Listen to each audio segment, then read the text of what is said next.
I'll wait on the cue from the video guy.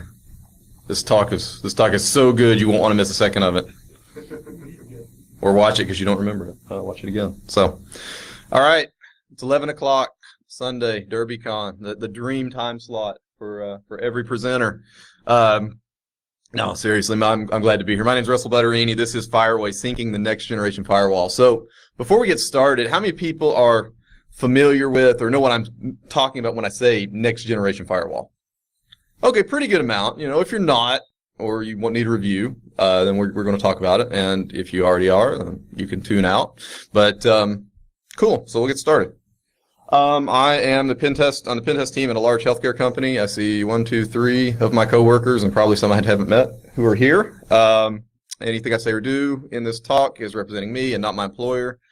I love when you go to security conferences, people won't tell you where they work in their presentation, but then you just go look at LinkedIn and find out where they work afterwards, which is pretty awesome. So don't take it out on them. I've been doing IT, IS, fun stuff like that for 12 years. A little bit of everything: sysadmin, web app hacking, pen testing, firewall administration, IPS, antivirus, DLP, Active Directory, grab bag of stuff. 2 years ago at DerbyCon, I presented a tool called NoSQL Map, which someday I will work on again, maybe, if time permits. And I'm the world's worst PowerPointer. So pro tip, black text on a white background works on every projector in the world. And I'm not artistic enough to find any other killer combination that works. So these will be really boring slides. So before we get started, I want to give you a little bit of a disclaimer. I am not going to show you crazy NSA leak, zero-day firewall hacks in this talk. What I'm going to show you are things that are fundamental flaws in the way that the firewall is designed and the premises the products are built on. It's great for us, right? Because that means this isn't simply a patch and it's fixed, or a firmware update and it's fixed. These are things that are broken in the product and probably are not going to be fixed. There's one particular vendor that you all will recognize as we get into the slides, and we touch the next-gen firewall will recognize that we're going to pick on for the sake of example, but they pretty much all work the same way. And I've talked to this vendor about these problems. The other people have talked to this vendor about these problems, and the vendor apparently says, yeah, that's pretty much how it works. Not going to be fixed. So that's pretty great. So little review, little primer for if you are new to firewalls. A traditional firewall filters at layer 3 and layer 4. Now, when I say layer 3 and layer 4, who knows what I'm talking about? Call it out. Okay. The OSI model. Right. Very good. So that means we're filtering on things like IP, port, things like that. Maybe depending on your firewall vendor, I know the ASA will do like layer 2 a little bit, do some limited deep packet inspection for very specific things that you configure it to look for, but mostly your filtering is going to be in layer 3 and layer 4. Rules are built to you let traffic out. The firewall dynamically opens ports to let traffic back in based on what it observes in the connection setup, and it's pretty much permit deny. I think that it's important to remember too that when you're thinking about traditional firewalls versus next-gen firewalls, they're very context-based. Next-gen firewalls are. So in traditional firewalls, traffic always looks the same. So it's things like IPs, ports, things that don't change a lot. So the way the traffic appears to the firewall is very, very static. And then, of course, you get NAT and PAT and routing and all the other fun stuff that you need to stick something in your network. So the advantages, quote unquote, that you'll get with a next-gen firewall is things like you can filter from layer 2, so this would be MAC address layer, for example, all the way into layer 7, which is the juicy stuff, the payload, the data that's being delivered as the traffic goes across the wire. At least that's what salespeople will tell you. Rules, and this is a whole separate talk.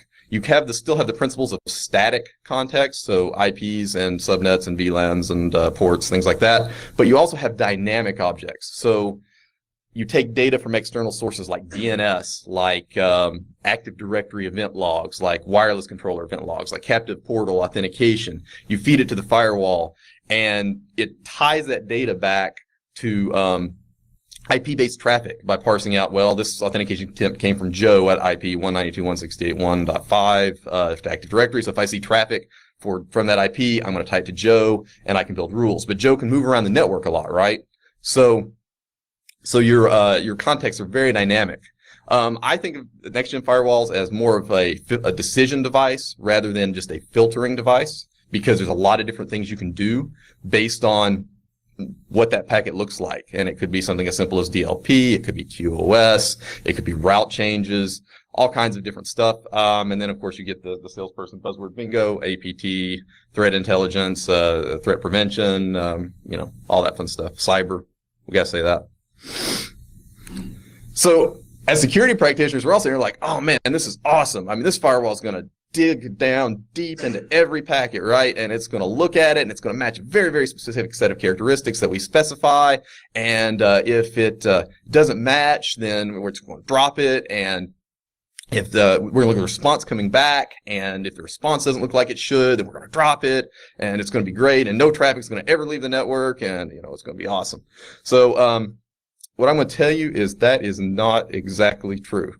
And some guys, and I got a couple of references in the talk, when next-gen firewalls first sort of started becoming mainstream back in 2012, Brad Woodberg and Dave LaSalle, Brad did a talk at DEF CON 19, and Dave did a talk at NOLASEC. And they sort of started to scratch the surface on some of these issues and how these firewalls work. But and I'll have the references for those talks at the end if you want to check those out as well. But they like I said, they scratched the surface, and they, like me, talked to the vendor, and the vendor said, yeah, that's pretty much how it works. So here we are 4 or 5 years later, same issues still exist. So why can't we do what the firewall vendor says this is going to do? It's too expensive computationally, and it's too expensive network latency-wise, right? I mean, you can't sit and hold a packet indefinitely while you scroll through a database of 35,000 applications looking for the app ID signature. Okay, you can't sit and hold the response to that connection, or the traffic coming back inbound indefinitely while you're looking to make sure it fits a very particular pattern. I mean, you're going to run the CPU up on the management plane of the firewall, right? And you're also going to introduce a tremendous amount of network latency. And in security, what wins? Security or performance? Performance always wins, right? The second piece of that is rule management. If you did that, would be insane. You'd be trying to try to permit just very, very specific things, and you'd have a 10,000 rule base, and yeah. So the next-gen firewall will take some shortcuts, and the first thing it does is it will actually allow unrestricted traffic flow if you're using app ID. I think other vendors may call something different. App ID is that layer 7 inspection until the firewall sees enough traffic to figure out what type of app is flowing through the firewall. Now, the second point is really, really, really important. The firewall generally will look at traffic going out. It will not care about what comes back in. And we're going to have some fun with that here in a little bit. Assumptions, layer 4 attributes. So a great example of this is this particular vendor's firewall, and I've seen some others that do it as well. If you send something on port 443 and the firewall can't clearly figure out what it is, it assumes it's SSL. So if you have a rule that permits SSL, and you want to like base 64 encode a file and send it out, and the firewall can't read it, oh, this is SSL, that's fine. Let it go. And like we talked about, there's a lot of performance trade-offs in GFWs. So if you're trying to match an app, you can only work on so many characteristics. And there's a couple reasons for that we'll get into a little bit later. So a little more visual example, this is the OSI model. It's a thing you all learned for your CCNA and then promptly forgot after you passed the test. But I want you to think about, I like this because it's a bottom down, so application, the layer 7 to 1. And I want you to think about those layers at the bottom in orange, 1, 2, 3, and 4. You have to build all that before you get to layer 7 to do the inspection. So I'm seeing some nodding and some guys, I think you guys are kind of seeing where there's going to be some problems with this, right? So I'm going to give you an example, and for those of you who have worked next-gen firewall, probably know exactly what vendor we're talking about now. This is the Skype signature from this vendor's firewall. And the key part of this is I want you to look at the line that says standard ports, TCP dynamic and UDP dynamic. That's their code word for any. So if you have a rule, and this is Skype, but there's a number of different apps like that. If you have a rule that allows this app out the firewall, it's going to allow any traffic out on any port until it sees enough data to figure out this is or is not Skype. So, and like I said, it's not limited to just this app. And it's also the same if you say have an app that allows traffic out on a certain port, say you want to allow Facebook photos, I don't know, something like that. it's going to allow all the connections out until it makes a decision on whether or not it is that app. So this is my Tom Petty reference. For some reason, I started putting Tom Petty references in every one of my talks. I realized after about 4 talks I've done it, and it's just a tradition now. So into the great wide open. All the connections in this vendor's firewall start as insufficient data. That's an app type that's specified in there, which means I don't know what this app is. And so you can't block it. And you have to allow the full connection handshake out. You have to pass some data. And this data, the amount of data varies per app. So some apps, 2 or 3 packets. Oh yeah, it's good. It's not this app. Move on to the next rule. Some apps, it takes 10, 12 packets. So I've got some Python code and some tools for auditing this stuff and playing with it, and I hope you all enjoy it. If you can get it there, I'll have this slide at the end if you want to just get it off there and my contact information. But it's a POC test kit. There's a client piece, a server piece, called tool's called Firewall. And I had intended to do a live demo here, and I borrowed a piece of equipment from my friend, who's a Palo Alto sales guy, and I burned the storage up in it in 2 days, and it died. So we're stuck with screenshots, but I assure you, if you take this, it will work.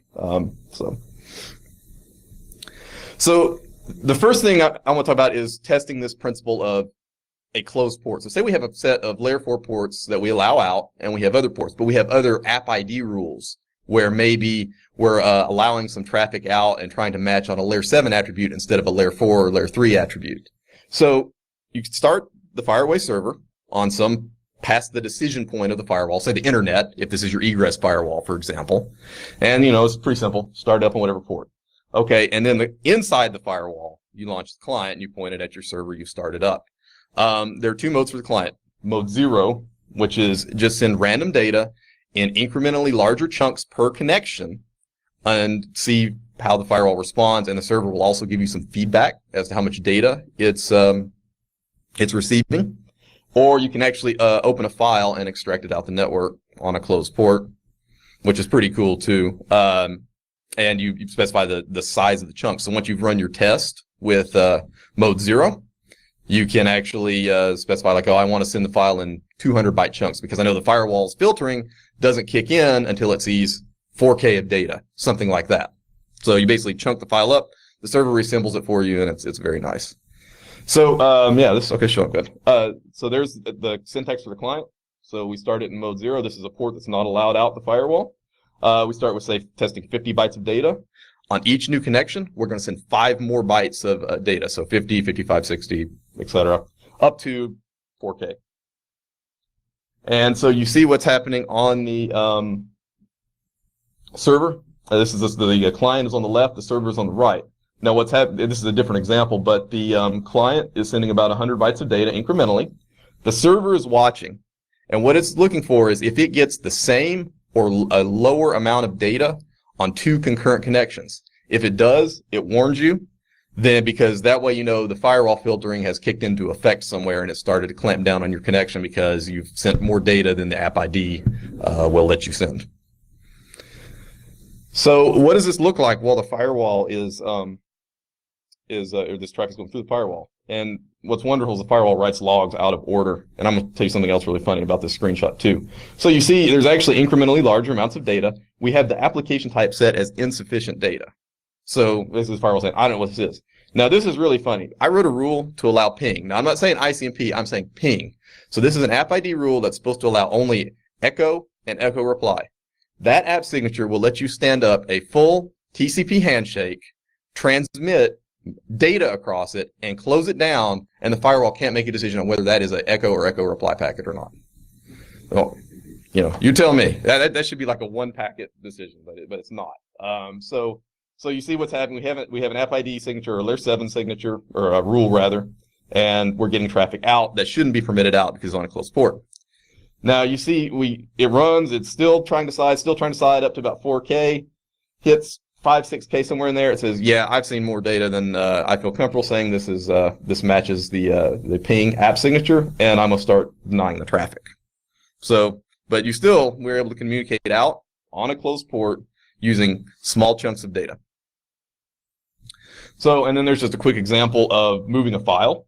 on a closed port. So you start up the client, you mode 1, specify your file name, and then your maximum chunk size based on maybe what you found running the test in mode 0. So that's pretty cool, right? I mean, we bypassed firewall restrictions. We got an app out, or we used an app rule to get data out on port, but it's kind of noisy. It's not going to fit in with your regular traffic profiles. I'm sure everybody here has a SOC who very carefully looks at net flow and would see instantly that there was traffic moving on a closed port, and because everybody does that, right? Everybody collects all their net flow. So is there a better tactic? Can we hide, a little bit better and take advantage of some other things in this firewall?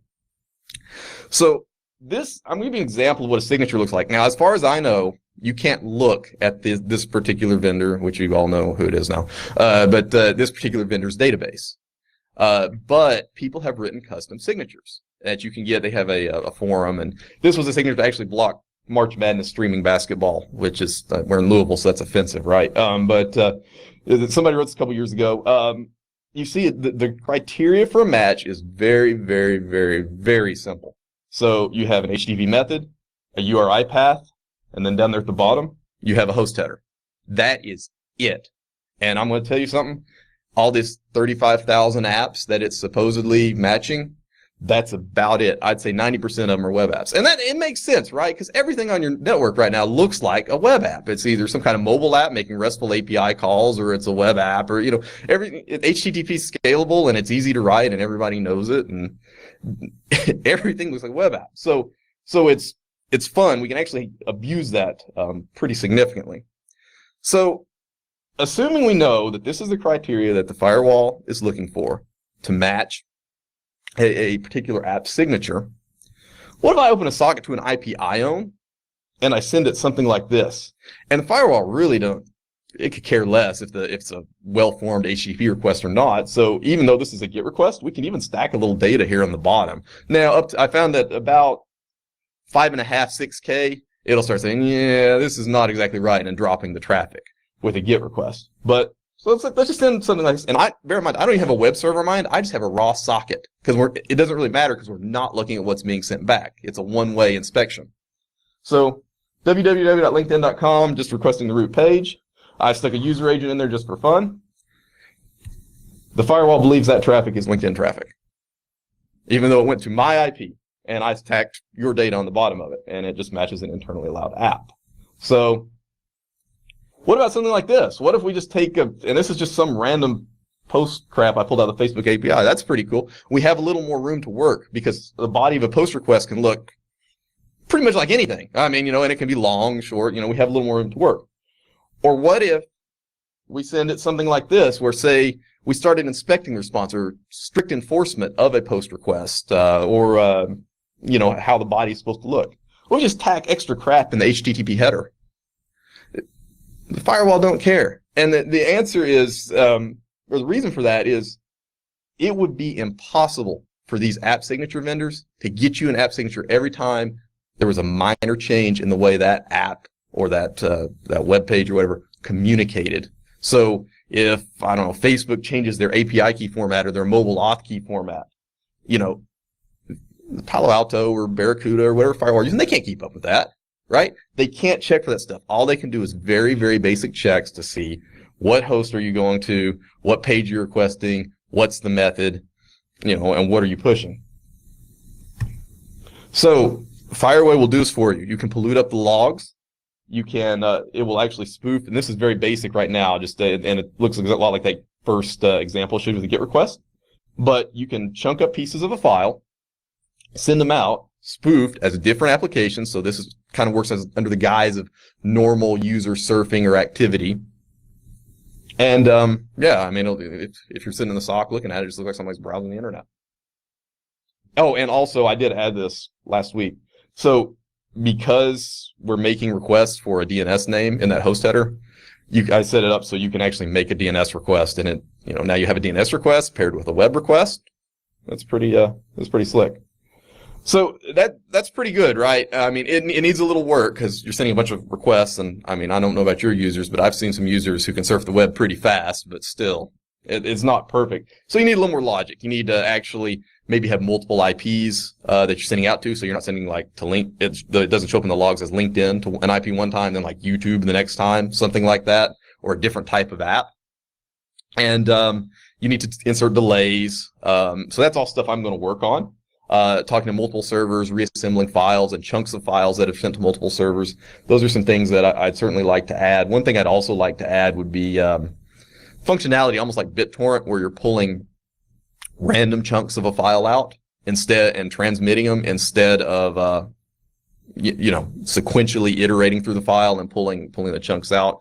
And the problem with that is if we have such a finite amount of space to work with, in these spoofed requests, that you don't have to waste space on like a descriptor saying this is piece 48 of a file or whatever. So trying to figure out a workaround for that is something I'm going to be working on. So to me, I think there's one last thing that I think is important to note. Like we've talked about, you don't inspect the response. If you're only inspecting the outbound and never the return, then does this become a command and control channel hidden in plain sight? What prevents me from sending requests that look like legitimate traffic, and some kind of response comes back that's telling your client on the inside what to do or contains data, as long as the client understands how to parse it, even if you start inspecting the response, like we talked about, it would be impossible for a NGFW vendor to keep up with every single app change, right? So anytime there's a content change, heck, just clone the site, put an HTML comment in or something, stupid buried in the web page, and it's not going to be checked for. As long as the client knows how to go get it, then there's no reason that you can't just continue to send this traffic out and your Layer 7 inspection will fail or your logging will look like good apps, so. So I got a few conclusions, then we've got some time. I think we have a little bit of time for questions. I think the room's open too. Mrs. Goon, can we use the room for discussion because the room's open after this if we need to, or do we need to go out in the hall? Oh, she's gonna defer. So let me finish it up while she's checking. So Layer 7 firewalls are awesome. They're the next logical evolution of filtering, but understand what you're getting out of them. I think that's the biggest thing. They're only as good as the data they have, whether that's the data from an app signature vendor or if it's external data, if you're doing some of the user ID rules and things like that. So that's where the decision making is really, it's only going to be as good as what it knows to look for, right? Anomaly detection, flow monitoring, net flow analysis, all those things, those are still king. And I think personally, and you guys have worked with these platforms, may have a different opinion. I think rule bases are a lot more complex in these, and it's easier to make mistakes. Oh, okay, we do? All right, no problem. We'll go out in the hall if there's not time. I think it's a lot easier to make mistakes because your order of rules, if you're blending Layer 7 rules and Layer 3-4 rules in together, becomes really, really, really important. And like we saw, if you accidentally put a Layer 7 rule higher in the order above where your Layer 3 filtering rule is or your Layer 4 filtering rule is, that traffic's going to be permitted out up to a certain point. So it's pretty easy to screw up, and I say that from experience. And I've been working with the particular vendor's firewall for 5 years, and I know that I made a lot of mistakes along the way like that, and we'd have pen testers come in and traffic would bleed out, and why is this traffic going out? And that's what it was. So that's basically it, guys. I think I'm 22, 23 minutes, so coming in right about on time, so a couple minutes for questions. There's the GitHub, there's me. The other talks I talked about, those references, look them up. I talked to Brad and Dave both before this talk. They're great guys, and it's cool stuff. So if anybody has any questions, feel free. Yes, sir. What panelist version did you confirm this work? 714.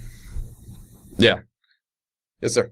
Do you other app control tools such as Bluecoat app control work the same way? Very much the same way, yes. Yeah, I mean, there's only so much. The question was, do other app control like Bluecoat, and do those things work pretty much the same way? You're so limited because the apps change faster than the definitions can be updated in what you can do. And I think there's any number of practical applications for this personally, whether it's DLP, bypassing DLP, bypassing web filtering, any amount of stuff like that. I think that is great. So, did anybody else have any other questions, comments? Yeah. Oh, I'm sorry. Cool. All right. Yeah, Scott gets to talk to me on Monday, so you can go ahead. Does any of the HTTPS in the middle interfere with your fixed lead? So if you were made a rule that made sure that you were using LinkedIn had to be over HTTPS. Mm-hmm. Would this make your tool less effective or? Yeah, that's a good question. The question was, does HTTPS and man-in-the-middle type things to decrypt SSL, does it affect this? And the answer that I found is, if the firewall can read it, it will make a decision on it. So that's why, say, like you said, you make a rule to make LinkedIn work over HTTPS, but you're doing SSL decryption on PAN-OS, for example. Okay, the firewall, once it decrypts that SSL, and reads what's in it, if it looks like that, even if it's your bad IP, it will say it's still LinkedIn or whatever.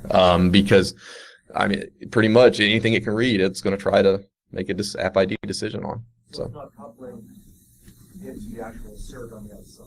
No, it's not. It's just reading strictly the body. And again, there's so many things outside the firewall vendor's control. I think that has a lot to do with it. Yes, Scott. So I had a couple thoughts. One, on top of that, like, even if you are doing content inspection, there are certain sites that you should not be doing content inspection on. So for like sites that are HIPAA based, or where you're doing credit card transactions, like your company should not be decrypting those channels, so that they wouldn't be able to do that since that rule wouldn't be set up, and so that could be another way to get a stream in there where they wouldn't be able to do the content inspection, find out what you're actually passing. That's very true. That's very true. The thought I was thinking was, like, if you have an app that is expecting a lot of data in and out, right? So you have like WebEx or Meeting Burner or something like that your company allows. If you do the same sort of thing, if you were running like a SOC proxy, and then you wanted to tunnel all that information through a SOC proxy back to your hack station or whatever at your house, then you're setting up your own tunnel within a tunnel so that they might be able to see your tunnel. I guess, would they be able to see then that that's not the right kind of data that it was looking for if you're doing inspection? Yeah, and I mean, I think that's a good point. And I think that if you think about, it's all about how your SOC looks at things. I think that, and how your monitoring works. So, I mean, if, say, you see a bunch of traffic to LinkedIn that's going to China, that's probably going to be a red flag, right? I mean, I think also the cloud makes it hard. What if I stand a bunch of servers up on AWS and I spoof some app that's hosted on AWS? Well, when I do my IP mappings back, my reverse lookups or whatever, if I'm the SOC, I'm like, oh man, there's a bunch of connections on this IP. Oh, it shows up as AWS. Okay, well, Salesforce or Netflix, whatever, right? That runs on AWS. How do I know whether that's legit or not? Well, now I got to call Amazon. Well, are they going to tell me? I don't know, So, I mean, it makes it very, very difficult for do the forensic investigation. But yeah. So, anything else? All right, awesome, guys. Hey, thanks for showing up on Sunday. I appreciate it.